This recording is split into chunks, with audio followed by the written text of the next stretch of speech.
జై శ్రీమన్నారాయణ. శ్రీమతే రామానుజాయ నమః. నేటి మంచి మాట, శ్రీరామ నవమి మహిమ తెలుసుకుందాం. ముందుగా మిత్రులందరికీ శ్రీరామనవమి శుభాకాంక్షలు. రామః కమలపత్రాక్షః సర్వసత్వమనోహరః రూపదాక్షిణ్యసంపన్నః ప్రసూతో జనకాత్మజే తేజసాదిత్యసంకాశః క్షమయా పృథ్వీ సమః బృహస్పతిసమో బుద్ధ్యా యశసా వాసవోపమః. నవమి హిందువులకి అత్యంత ముఖ్యమైన పండగ. శ్రీరాముడు వసంత ఋతువులలో చైత్రశుద్ధ నవమి గురువారం నాడు పునర్వసు నక్షత్రపు కర్కాటక లగ్నంలో సరిగ్గా అభిజిత్ ముహూర్తంలో అంటే మధ్యాహ్నం 12 గంటలకి త్రేతాయుగంలో జన్మించాడు. 14 సంవత్సరముల వనవాసం తరువాత, రావణ సంహారం తర్వాత శ్రీరామ సీతా సమేతంగా అయోధ్యలో పట్టాభిషిక్తుడైనాడు. ఈ శుభ సమయం చైత్రశుద్ధ నవమి రోజు జరిగింది. శ్రీ సీతారాముల కళ్యాణం కూడా ఈ రోజే జరిగింది. రామ అనే 2 అక్షరాలు రమ్యమైన పదం పలకని జిహ్వే కాదు. సీతారామ కళ్యాణం లోక జీవన హేతుకం, సకల దోష నివారణం, సర్వ సంపదలకు నిలయం, సకల జనలోక సంరక్షణమే శ్రీరామ నవమి పండుగ పరమార్థం. శ్రీరామచంద్రుని క్షేత్రంలో అత్యంత వైశిష్ట ప్రాధాన్యత ప్రశస్తి కలిగిన క్షేత్రం భద్రాచలం. భద్రుడు అనగా రాముడు అని, అచలుడు అంటే కొండ అని, అందుకే రాముడు కొండపై నెలవున్న దివ్య ధామం కనుక ఈ క్షేత్రం ప్రసిద్ధి చెందింది.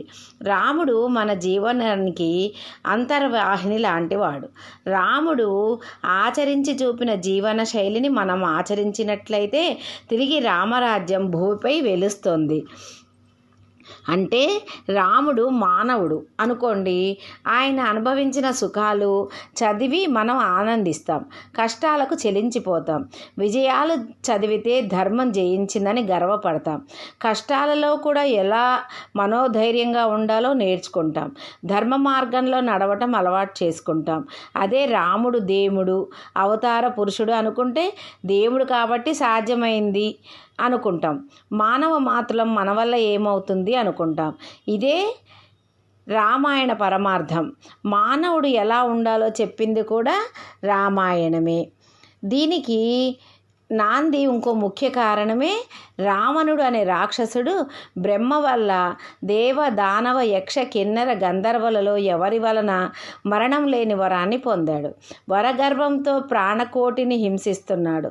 మానవుల పట్ల చులకన భావంతో వారి వల్ల మృత్యువు లేకుండా వరం పొందలేడు.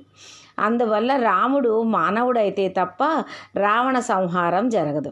బ్రహ్మగారి సంకల్పానికి అనుగుణంగా నారద మహర్షి వారు వాల్మీకి మహర్షి ఆశ్రమానికి వచ్చారు.